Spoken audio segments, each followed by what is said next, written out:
Здравствуйте, дорогие друзья! Сегодня я хотел бы поговорить о героях, которых чаще всего используют в высших лигах. У меня здесь есть небольшая табличка.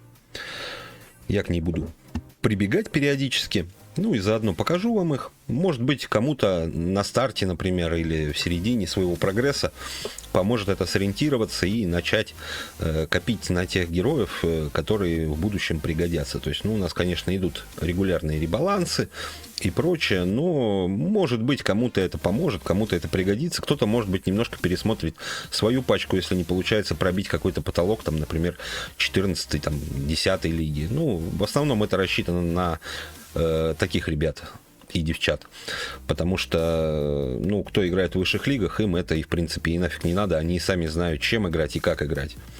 Давайте начнем.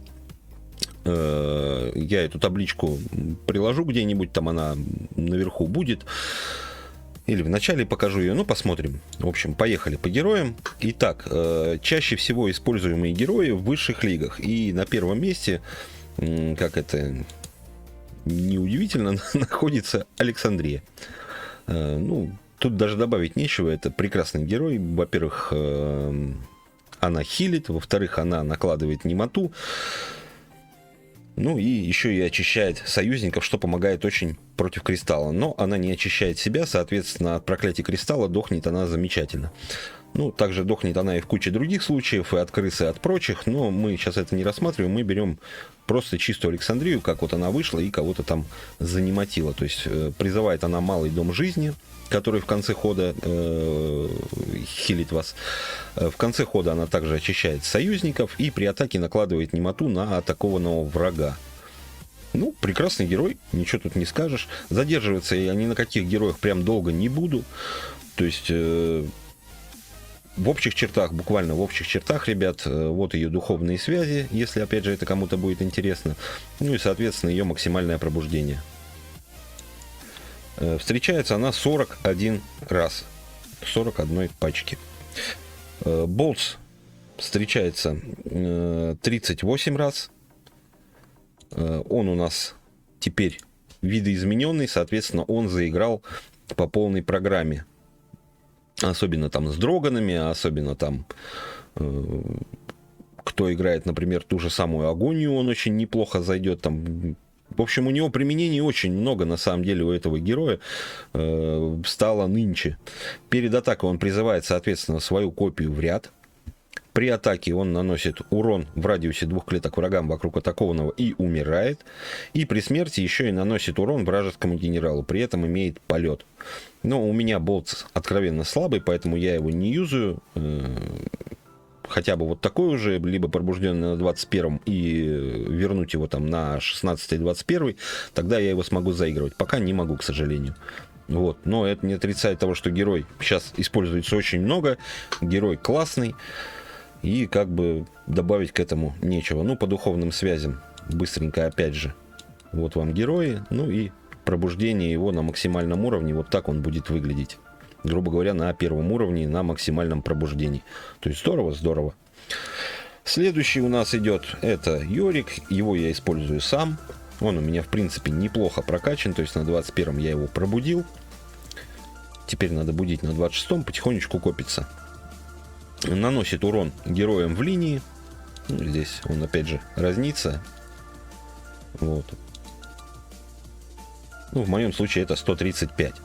При убийстве получает атаку. В моем случае это опять же 120. И плюс еще и имеет перерождение. То есть при повторном выходе он опять же нанесет этот урон героям в линии. Топ-герой, опять же, добавить особо нечего.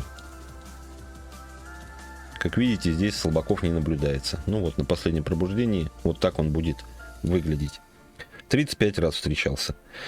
Тенгу, который сейчас тоже очень активно заиграл. Где у нас Тенгу?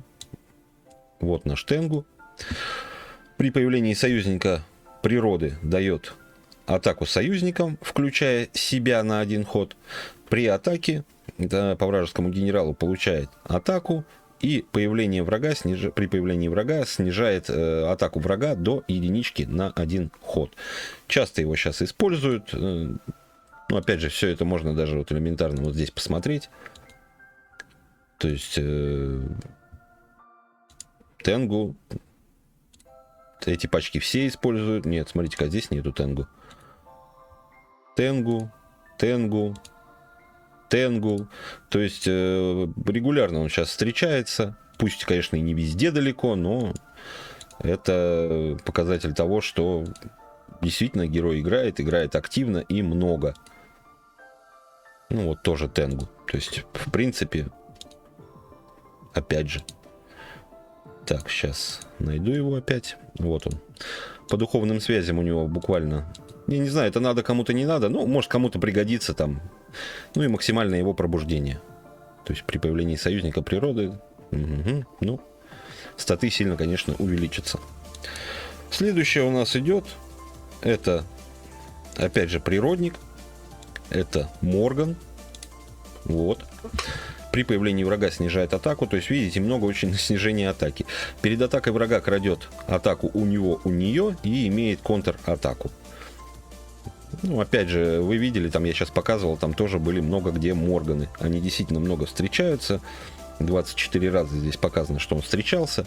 Ну и духовные связи его, вот, собственно говоря. На максимальном пробуждении он будет выглядеть вот так вот. На первом уровне, опять же. Так, следующий у нас тоже классный герой. Это Мертвый Лорд. Призывает он зомби в первый ряд. То бишь, если у вас первый ряд свободен, то 3 штуки зомби встают рядом с ним. При атаке превращает атакованного врага ближнего боя в зомби 2-2. И в конце хода получает атаку за каждого союзного зомби. Ну, тут опять же добавить нечего. Герой классный. Для него нет преграды, ни шаамуны, ни там те же самые там Аматерасу и прочее. Все, что с баблами, не с баблами, он все превращает просто в зомбика 2-2. Духовные связи его, соответственно, вот они. Ну и пробуждение на максимальном уровне выглядит вот так вот. Здоровье у него действительно дохренища. Так, следующий у нас это тоже я его использую. Это Вилана. При атаке дает минус атаки врагам в радиусе 2 от цели, включая атакованного на 1 ход. То есть на двойных, соответственно, рунах он будет давать 2 раза вот так вот. А то есть у нас герои, которые от второй руны как бы не зависят. Есть такие. Этот нет. 2 раза он даст по минус атаки. Атакован любой генерал дает здоровье соседним союзникам, включая себя. То есть все, что вокруг него находится, все получит вот эти вот 68. Если кто-то рядом с ним атаковал генерала, тоже точно так же все получают 68. Если кто-то в другой стороне атаковал там генерала не рядом с ним, то здоровье получат только те, и он, включая себя, кто рядом с ним находится. То есть вот так вот. В конце хода исцеляет союзного генерала, соответственно, на свое здоровье. А здоровье он нахапывает нормально, так душевненько. Вот. И мне вот сейчас задача главная догнать до хотя бы 21 уровня. То есть на 165 вернуться. Вот такая вот ерундистика. Классный герой, действительно классный. Вот его духовные связи. Ну и на максимальном пробуждении он будет выглядеть вот так вот. Добавится ему еще здоровье. Здорово, здорово. 21 раз встречался. Следующий герой тоже не так давно он начал прямо активно играть. Ну, вот сейчас у многих играет. Это Юри, Клинок Тени. При атаке наносит урон равный, ну, там, процентовки. Теперь, насколько я помню, у нас постоянно 75%, да.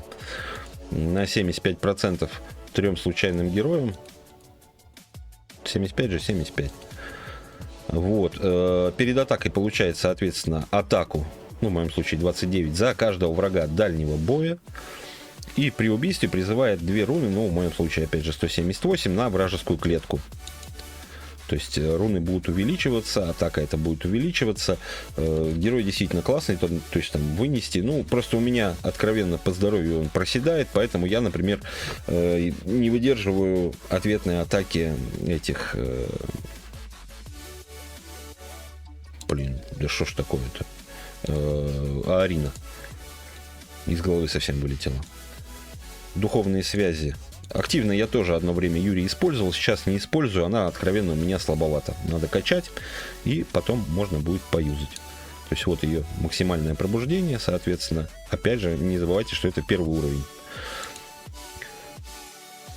Так, ну, следующий герой вообще не нуждается в представлении, он очень много встречается. Странно, что здесь он вообще не на первых местах, потому что скраб сейчас может и не так, как прям раньше, но его сейчас очень много, на самом деле, скрапа. Очень мне нравится ставить под скрапа Кабаса, особенно если это наверху на самом происходит, то там можно, чтобы он и себя, и остальных грохнул. То есть, ну, против него всегда была контра, как бы. Но это не отрицает того, что скраб действительно классный герой. То есть при смерти врага, кроме зданий, крадет у врагов атаку. В моем случае 93 имеет доп. Атаку, то есть 2 раза атакует. И при атаке наносит урон, равный своей атаке всем врагам за целью. И вот это очень здорово. То есть, если он внизу атакует, и кто-то перед этим убил врага, он уже украл атаку, потом продолбил. Ну, то есть он мне немало тоже игр вытаскивал просто вот своим появлением, и вот этой 2 раза проатаковал и убил тупо варлорда, просто в клочья разорвал. Бывало такое и не раз. Духовные связи его вам показываю. Пробуждение, соответственно, вот на максимальном будет выглядеть вот так вот. Пока что он у меня пробужден на 21 уровне. Вот надо будить его на 26. Пока копится 22 уровень у меня. Так, следующий герой, опять же, предсказуем, в принципе. Это Афродита. Играет она великолепно, то есть в конце хода наносит урон вражескому генералу, равный процентовке. Ну, вот тут она меняется, там 75. Вот у меня 100. Случайного союзника в линии. То есть это может быть, если стоит, допустим, она герой и куст, это может быть как куст, так и герой. Это может быть как 600 урона, так и 10. Это рандом, но этот рандом можно контролировать. То есть как вот мы на прошлом стриме играли, то есть, допустим, играем мы на Ифрите. У него есть вот 420 он призывает, то есть призвали демона-бойца, поставили сзади Афродиту, она долбанула эти 420 и всем довольны. В начале хода исцеляет на 160 союзников в линии, включая себя. И в конце хода призывает 2 пентаграммки, они там тоже варьируются, то есть вот здесь 183, у меня пока 120 на союзные клетки. То есть учитывайте это, если вы играете ее, допустим, с тем же Хароном. Харон на пентаграммы свои руны не ставит.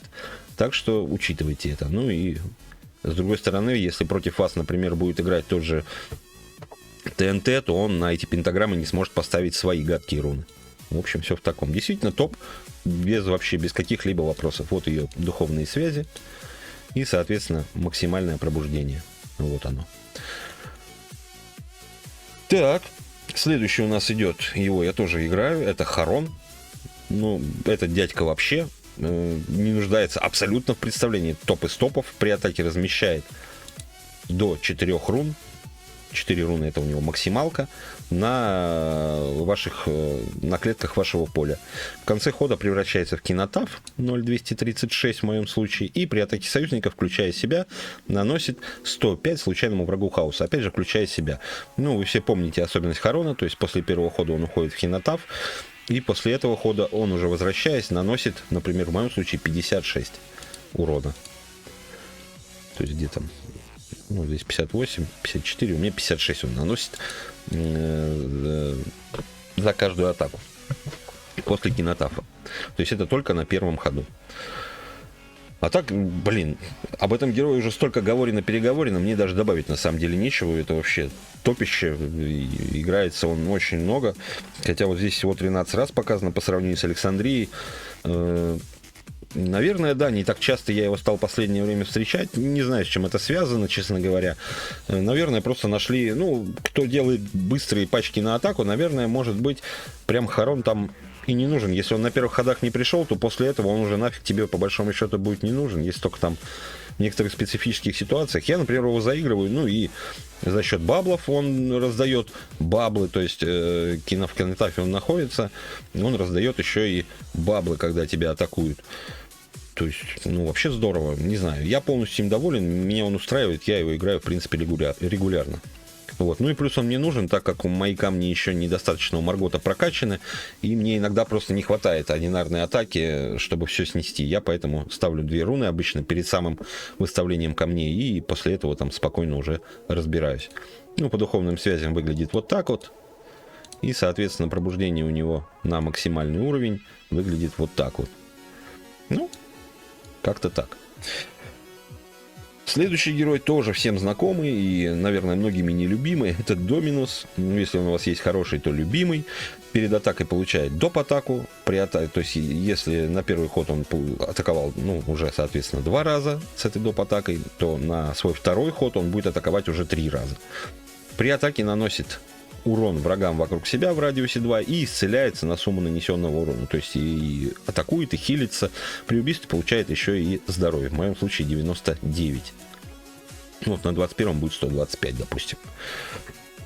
Да, мерзкий герой, если выходит на первый ход, сжирая кусты, возможно, может быть и честнее было бы сделать как с Бах, который обрубили кусты, то же самое и здесь. Убил героя, получи здоровье, не убил героя, не получи. Но это ни в коем случае не призыв, это так, мысли вслух, а то меня еще за Иостру тогда до сих пор плюются. Хотя в чем я виноват, хз. Вот его духовные связи, соответственно, были, ну и вот его пробуждение максимальное. Вот так он будет выглядеть.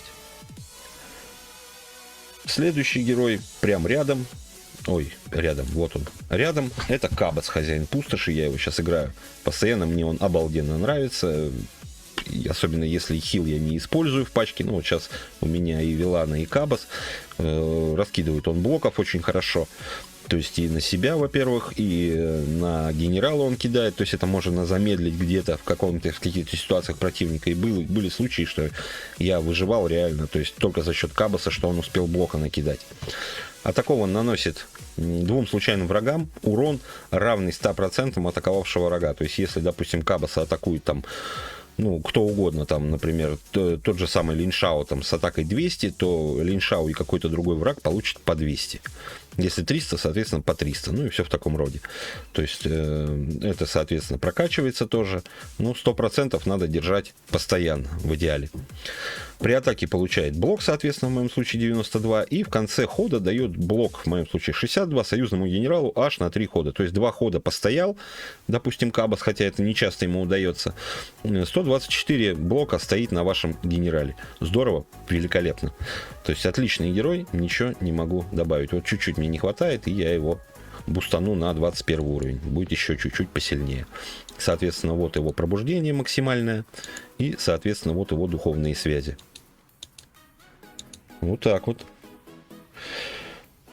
На удивление, опять же, встречаем мы здесь и вот такого героя. Кунфуция. Аж целых 8 раз он встречался в пачках.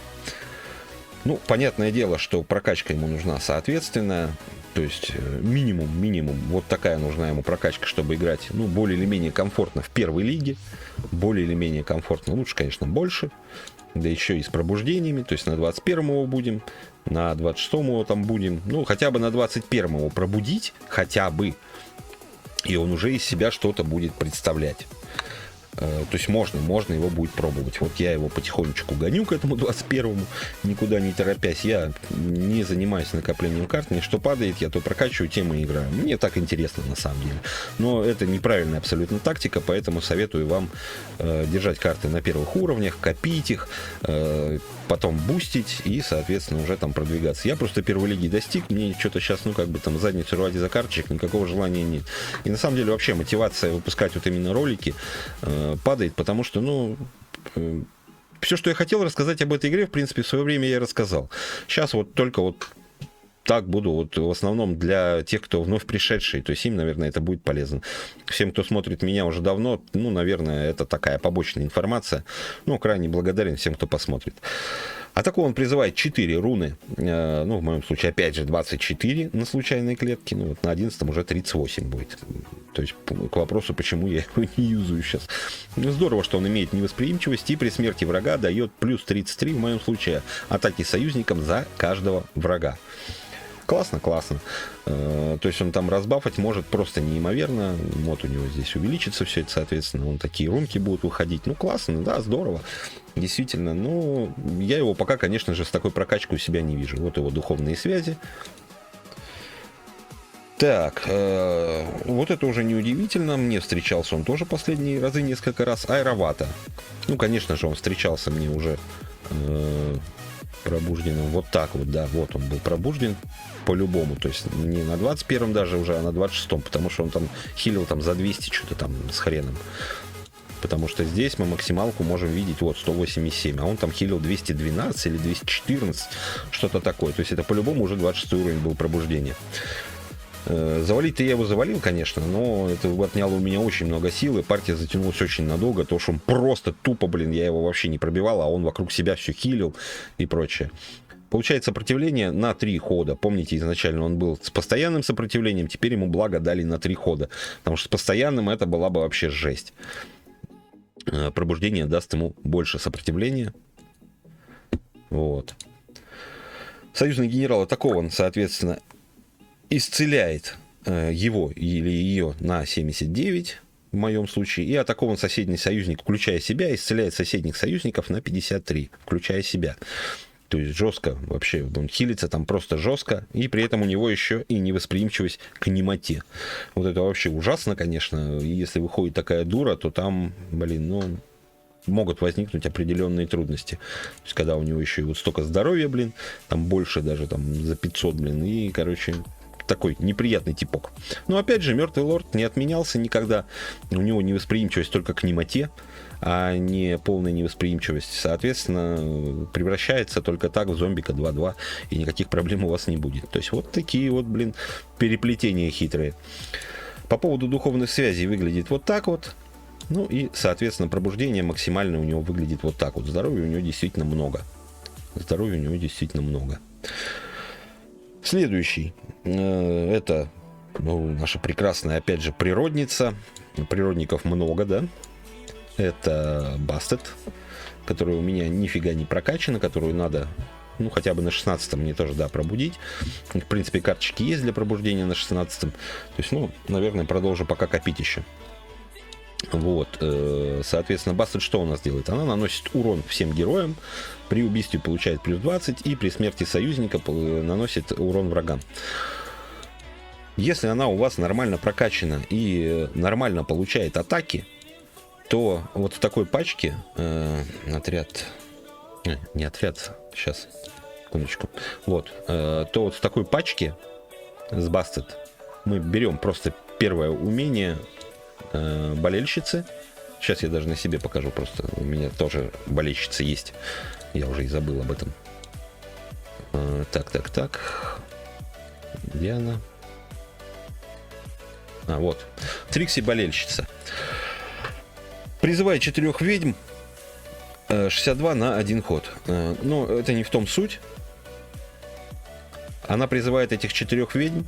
Соответственно, после этого наша замечательная Бастет выходит, которая тупо сносит этих 4 ведьм. Ну и при нормальном пробуждении там получает немерено атаки. То есть 79, допустим, изначалка. Ну и вот тут 103, допустим, там. Ну, она там за 200 будет получать, да? То есть уже 800. Уже 800. И просто сносит, короче. То есть мне за первый ход выносили по 1000, там, по 900, по 800. В среднем 500-600 получается урона. 500-600 урона с первого хода. То есть, ну, это жесть, конечно, блин. Да, понятно, что после этого ты все равно сможешь там где-то в каких-то моментах восстановиться, но после этого же выйдет... Бастет же это просто первая вышла.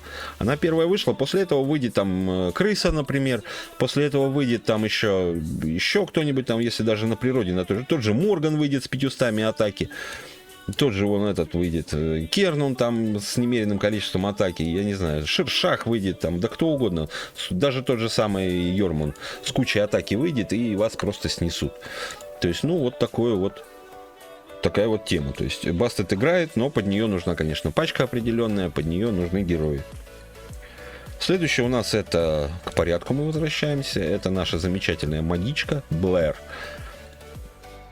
Фу на тебя. Устанавливает здоровье, равное 5 единицам врагам дальнего боя. При появлении союзника дает щит судьбы союзнику в ряду, включая в себя, то есть весь ряд она покрывает щитами. Пропал щит судьбы союзника, наносит урон врагам. В моем случае 45, это очень мало.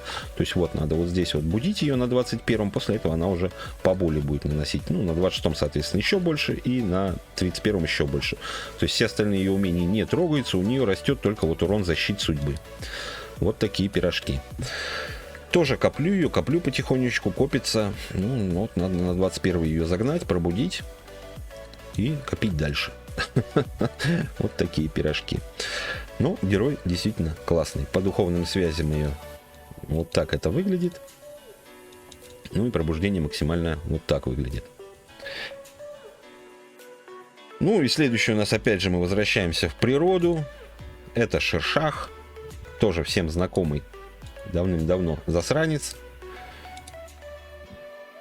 Вот у него увеличится как раз вот это призыв, и 100% там можно будет делать. Если я не ошибаюсь, а я вроде не ошибаюсь. При убийстве наносит урон, равный 75% случайному врагу вокруг убитого. То есть это отлично сливать камни, там те же самые у Маргота. Если, конечно, у вас он нормально прокачан и хватает урона. Потому что против меня выходят камни 311. Я их не могу с 75% снести, потому что у меня тупо не хватает урона. То есть нужна прокачка. Нужно его будить на 21-м, и после этого уже что-то можно будет делать. Ну и получает здоровье, соответственно, за каждого соседнего врага. То есть вышел там 400 где-то здоровья получил сразу, и замечательно. Еще и весь стол вам снес. Классный герой. Тоже, опять же, нужно уметь его просто использовать, и, соответственно, нужна хорошая прокачка. По духовным связям это выглядит вот так вот. Ну и максимальное его пробуждение выглядит вот так вот. Ну, переходим ко второму столбику, более редко встречающийся. Но я ее вот сейчас использую, например, 5 раз она встречалась. Это Иостра. Не знаю, для меня Иостра не умерла, для меня Иостра живет и играет. И, кстати, здесь она взята, как видите, ни одной бабы вообще нету. Мне это вот ее фишка вот эта союзникам нафиг не нужна. При смерти накладывает немоту на мужчин врагов. Ну, в конце хода дает здоровье союзникам за каждую женщину. В начале хода наносит урон врагам за каждого союзника. И имеет полет. Вот в основном из-за этого умения и из-за первого я ее использую. Вот это мне нафиг не надо. А вот то, что она хороший урон наносит, еще и немоту накладывает. То есть ее тот же самый Аарин снесет, получит немоту, и мне будет проще на следующий ход играть. Вот и все. Ради этого таскаю. Да, и периодически она очень-очень даже неплохо помогает. Но я ее будил именно на 21-м. Мне это надо было. Я ее пробудил, и сейчас ей замечательно играю. Кто играет ей с масурами, вообще не жалуется. Масуры получают бешеное количество здоровья. По духовным связям вот так вот. Здесь уже, я говорю, задерживаться вообще не буду. Так, буквально пару слов, и побежали дальше. Ну и максимальное ее пробуждение вот такое. Следующая у нас идет гораздо реже ставшая встречаться. Это замечательная девочка Грейс, повелитель шахты золотой. При атаке наносит урон случайному врагу, срабатывает 7 раз. При убийстве врага, кроме зданий, дает атаку случайному союзнику, срабатывает 7 раз. И за каждую 7-ю смерть любого героя получает 7 доп. Атак. Вот такой вот герой. Я думаю, тоже все его знают. Многие его хотят для шахты, многие его используют и в лиге, все равно используют. На низших лигах, кстати, он используется чаще где-то на лиге. Вот 4-й, он много попадается где. Но уже при том с хорошей прокачкой. Вот так вот это выглядит его максимальное пробуждение. Следующее, это у нас... преждевременно тоже посчитавшаяся мертвой, это госпожа смерти, которая имеет полет при убийстве. Ну вот добавилась вот эта вот фишка, и из-за этого стало гораздо меньше она встречаться. На первый ход ее особо не юзанешь. Хотя на первый ход, вы знаете, у нас тоже часто герои появляются, и, соответственно, она призывает свои копии за счет тех героев. Ну, они стоят там замороженные, там стрелок там на 5, 5-1 там, или 10-1, ну и вот все в таком роде, ближник там.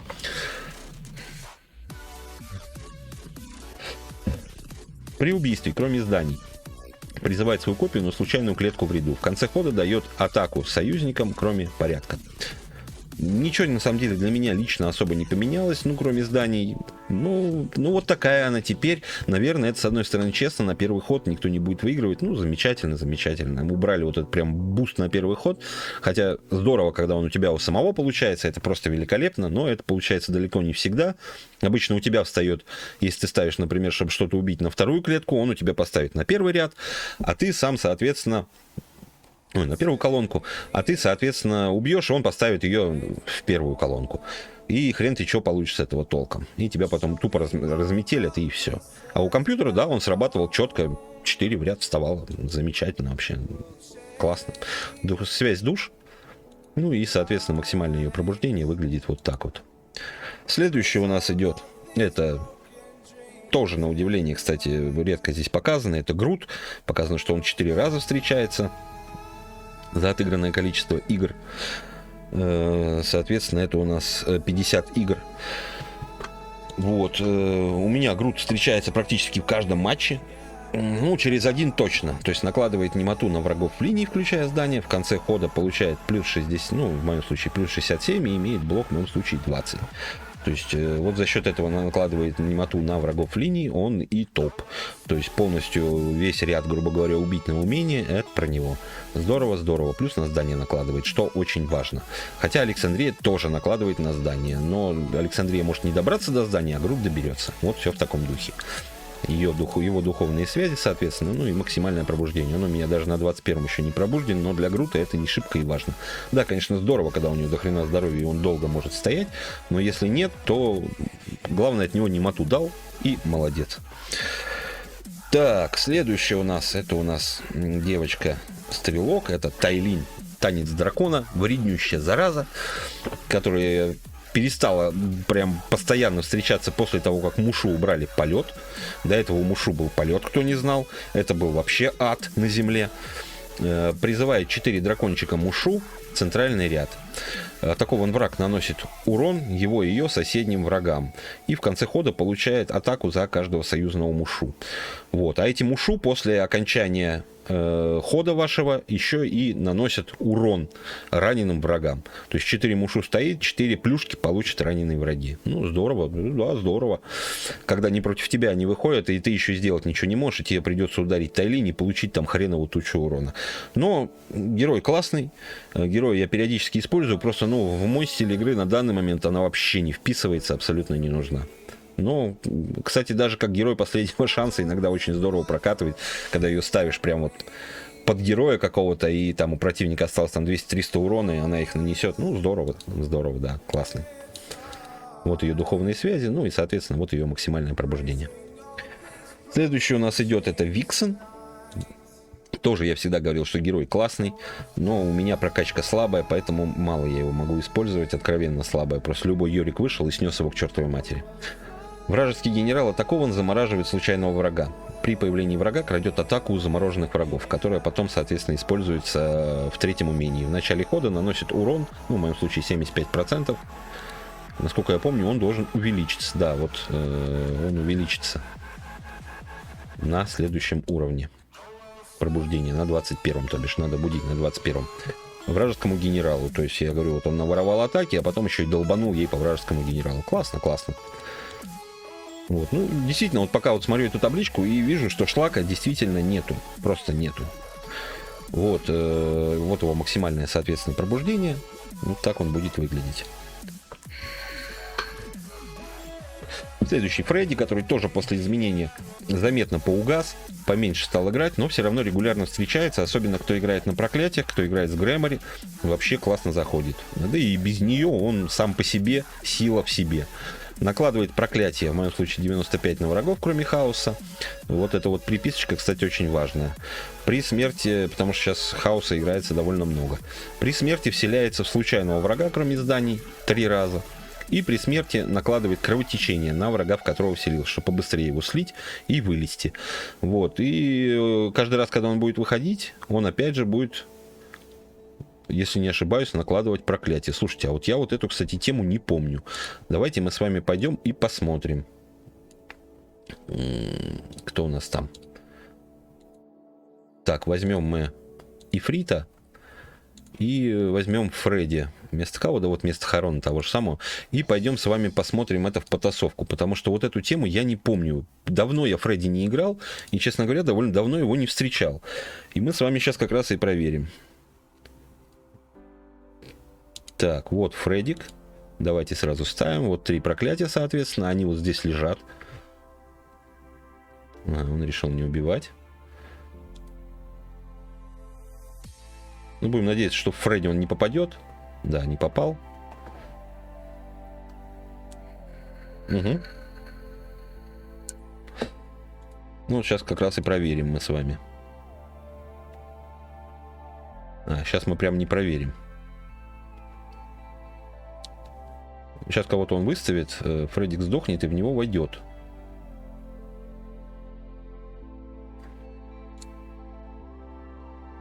Ну, в идеале бы, блин, посмотреть бы.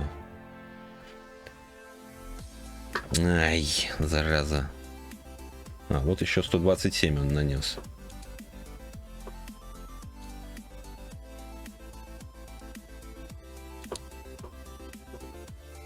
Ага, вот проклятие, да. Он накладывает опять проклятие при выходе. Просто в гораздо меньшем размере. Все.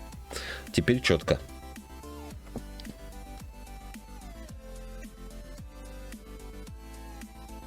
Теперь четко. Так, я даже не знаю, если честно, что здесь сделать. Давайте вот так вот сделаем. Пусть немоту получит. Правда, и Фредди после этого угаснет. А, он не угаснет, потому что... А, во. Блин, путаю вообще все.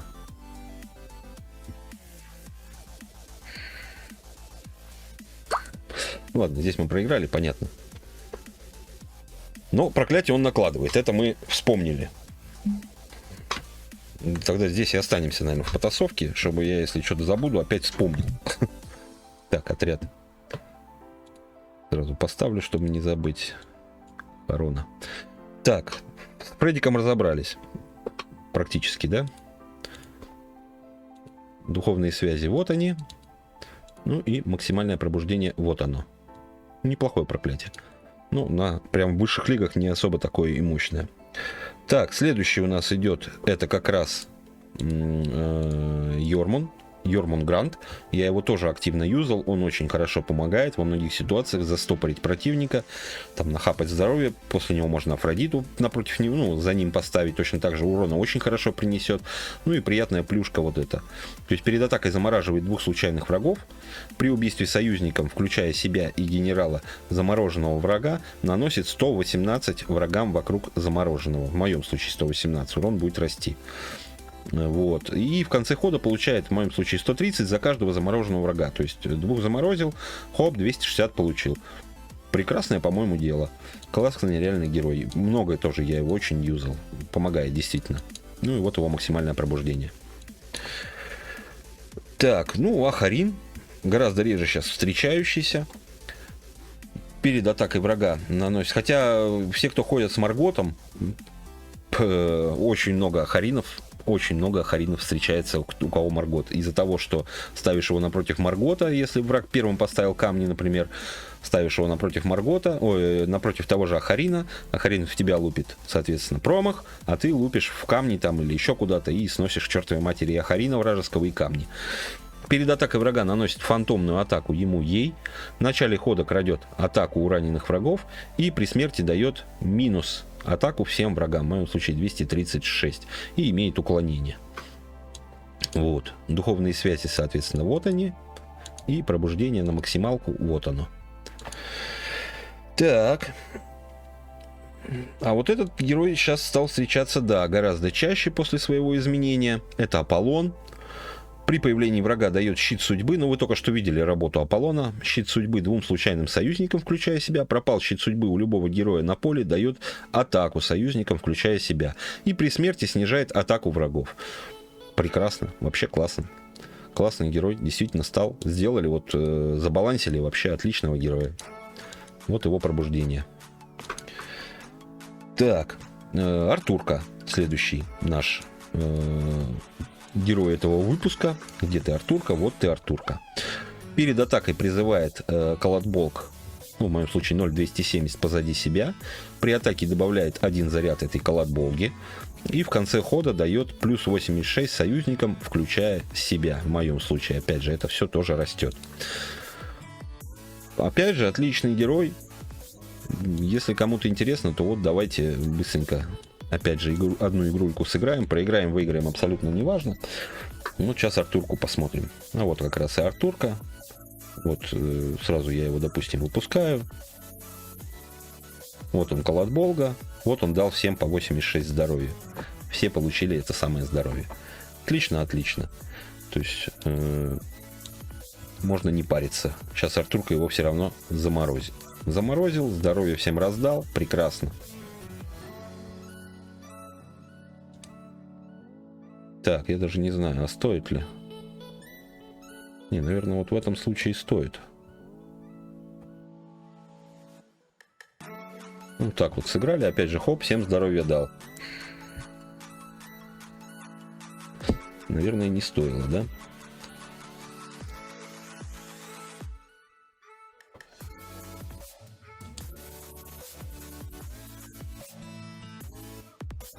Ну вот мы камень снесли, хоп, заморозили, хоп, убили. Вот он копит, копит, здоровишко копит. Так. Ну, вроде здесь мы все равно должны побеждать, да? Да, здесь мы побеждаем. Вот, то есть он стоит, здоровье копится, колотболга копит. Если у вас еще и Афродита в пачке, то здоровье будет просто немерено. Прекрасно, я считаю, прекрасно. Где он у нас? Ну я его сюда взял. Вот, отличный герой, отлично себя показывает, отлично играет. Ну вот он у меня на 21-м уже пробужден. Вот я его качаю, сейчас вот там 17-й, 18-й, там до 21-го его вернуть обратно, и будет великолепно просто. Я буду полностью доволен и счастлив. Так, следующий тоже встречался 2 раза всего, на удивление, или наоборот на счастье, потому что раньше он, по-моему, еще реже встречался. Это топор X. Получает атаку за каждого союзника хаоса, включая себя. Атакован он наносит урон врагам вокруг себя, и при появлении героев хаоса, включая себя, получает доп. Атаку. То есть при выходе на поле он уже получает 2 атаки. То есть изначально у него 1, вышел на поле 2. Здорово, здорово. Классный герой, классный герой. Особенно вот часто я его использовал в свое время в Золотой Шахте. Ну, в лигу пока не тянет он немножечко, не хватает ему мощи. Надо его тоже качать и качать. Вот, пробужден он у меня на 16-м. Нужно, конечно же, будить на 21-м. Атаки добавится, здоровьишко, и можно будет уже... И вот это вот тоже фишка не самая плохая, на самом деле, будет. Можно будет качать. Вот такие пироги. Следующий у нас герой — это Дискордия. Я ее считал и считаю топовейшим героем хаоса, именно в плане моментального воздействия на поле при выходе. То есть, если у вас стоит 2 героя, в идеале, она вышла, дает дополнительную атаку 2 случайным союзникам. То есть, это вообще просто мега. Это иногда просто помогает затащить партии. Вот ее 1 выход только. В конце хода дает атаку союзникам хаоса и при смерти наносит урон врагам ближнего боя. Ну, у меня он маленький, но она и не прокачана-то особо. На 21-м не пробуждена. Вот ее, соответственно, духовные связи и, соответственно, ее максимальное пробуждение. Вот так она будет выглядеть. Осталось у нас 4 героя. И следующий герой — это у нас Грэмори. Это у нас Грэмори. Почему я ее сейчас не использую? Да... Тупо потому, что вот надо ее на 21-м пробудить, чтобы проклятия хотя бы побольше чуть-чуть были, там, под 200 сделать, и тогда можно юзать. Пока маловато, крайне маловато, и плюс она теперь... Ее там изменяли, она теперь стала немножко другой, и как бы пока ее не юзаю. При атаке накладывает проклятие, в моем случае 45, на 2 случайных врагов. При смерти врага с проклятием наносит 109, опять же, в моем случае, урона вражескому генералу, и имеет полет. Вот ее духовные связи, ну и, соответственно, ее максимальное пробуждение. Следующее у нас идет, это всем знакомая Масура. При атаке призывает свою копию в ряд, пробивание имеет, и при появлении союзника получает атаку. То есть даже если вы в нулину согнали атаку Масури в конце хода своего, в начале хода противник выставит союзника, и она все равно копеечку дополучит, и пробивание ее все равно сработает. То есть вот в таком. А если ее играешь как раз замечательный и острый, она там здоровье набафает столько, чтобы замучить ее грохать. Вот и все. Но ее резали сильно, и теперь она начинает хоть как-то играть после пробуждения на 21 уровне. Хоть как-то играть начинает. Все в таком роде. Вот, соответственно, ее духовные связи. Ну и пробуждение ее на максимальном уровне вот такое вот. Предпоследний герой, это у нас идет Аматерасу. За счет ее баблов замечательных. При атаке любого героя ближнего боя, включая себя, получает атаку. В конце хода дает щит судьбы соседним союзникам, включая себя. При появлении врага дальнего боя дает ей минус атаку. Ну, вот эти вот баблы, это здорово, это классно, это в приключениях много где поможет. То есть герой классный, качать стоит на самом деле. Но не прям приоритет. Конечно же, нет.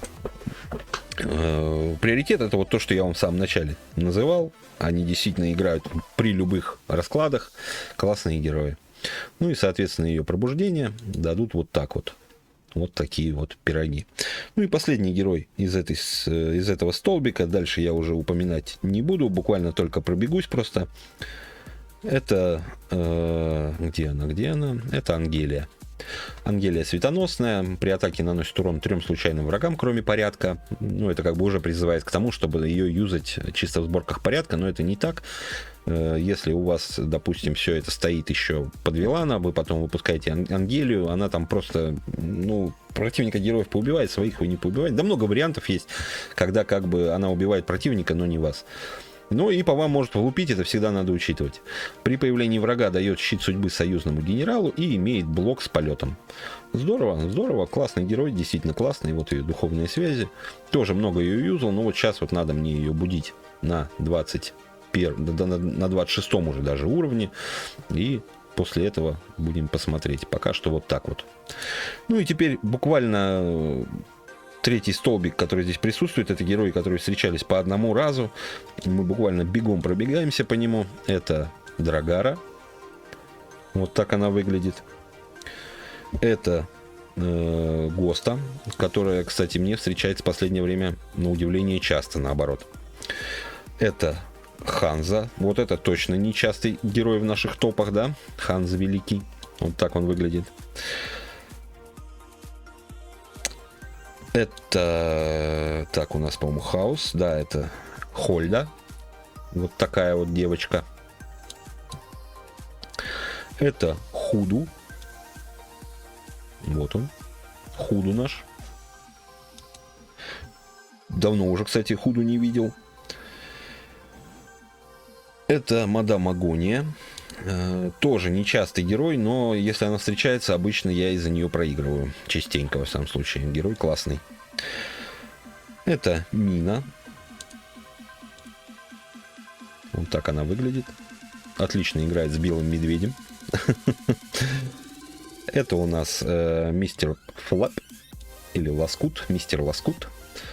Вот так он выглядит за счет невосприимчивости. Ну, конечно, если его повыше прокачать, там хотя бы под 500 здоровья ему сделать, будет играть, ну вот, на моих лигах, например. Это Ундина. Великолепный герой, тоже ее последнее время много юзал. Сейчас пока убрал, потому что очень мало. Не хватает. Это Шаамуна. Теневая Шаамуна. Я ее в свое время советовал всем первым героем брать, потому что кристаллы, которые она выставляла, вот этот осколок знамения, не исчезал. Сейчас он исчезает, и она стала чуть похуже. Вот такие дела. Раньше он стоял до упора, пока его не заниматишь, она весь первый ряд заставляла, и там можно было с одной Шаамуной там 5-6 стрелков брать в команду, и это было жестко. Это Лин Шао, которого я использую регулярно, и против меня, кстати, вот здесь он один раз всего встречался при 50 играх. У меня он встречается постоянно. Ну вот даже вот в потасовке видели, он там был. Так. Где у нас она? Это Фрост. Снежная королева. Snow Queen. При появлении союзника порядка... ну, вы все ее прекрасно, в принципе, знаете, что я здесь буду зачитывать. Вот так она выглядит. Это, соответственно, Стрик. Тоже нечастый сейчас абсолютно герой. Я его не ставлю, потому что мне его надо пробудить на 21-м и вкачать. Пока что не играю им. Это, на удивление, как раз вот Супер Мэри, потому что Супер Мэри я не видел уже очень давно. Вот так она выглядит. Ну, ей там что-то правили, пробивание ей там увеличивали и прочее. Вот, это моя любовь. Мне очень нравится этот герой. Тейрал. Вкачая его хотя бы на 16-й, буду, наверное, его использовать. Вот. Это Тесла, тоже регулярно попадается. Вот она, Тесла X. Но опять же ее нужно качать. У меня вот надо ее на 21-м пробудить, и после этого можно будет ее юзать. И это, соответственно, Void Gel, Crystal. При атаке порядка, ну, опять же, все знают, этот я уже по привычке начинаю зачитывать, ну, и так уже затянул я ролик до невозможности. Теперь быстренько по генералам пробежимся, кто чаще всего встречался за 50 игр. Это, соответственно, Маргот, это, соответственно, Трикси, это Огр, и это Ламин.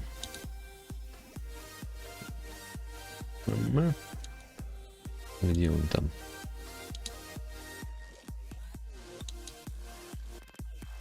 Белый шаман, я так понимаю, это. Я так понимаю, что это белый шаман. Вот. По петам, соответственно, это превалирует с разгромным счетом. Это Дроган, 30 игр играл.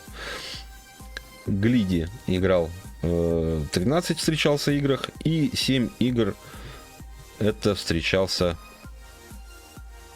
Сентри. Волк, я так понимаю. Может быть, ошибаюсь. Ребят, в комментариях, если что, поправьте. Вот такой, короче, видос у нас получился. Да, довольно длинный. Ну, растянул до невозможности. Вот, заканчивается у нас, соответственно, как обычно, 5 штучек осталось. Собрал я вот даже 900. Здорово, здорово. Доволен, я полностью доволен. Прокачал я Артурку неплохо. Еще и там пару свиточков под конец подогнали. Ну, в общем, нормально. Все, ребятушки, на этом буду закругляться. Всем отличного настроения. В пятницу увидимся однозначно. Либо раньше, либо попозже. Вот. Надеюсь, это кому-то поможет. Ребят, все равно ориентируйтесь на себя в выборе пачек всегда. Потому что игра должна доставлять удовольствие, я так считаю.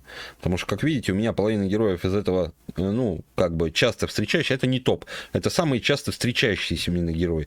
Вы можете ориентироваться на любого из них, даже то, что встречалось 1, 2, 3 раза, вы можете сделать из них отличную пачку, и она будет играть. Просто нужна соответствующая прокачка. Ну, вот такая у нас игра. Все. Ребят, всем хорошего настроения, всех обнял. Пока-пока, ребят. Пока.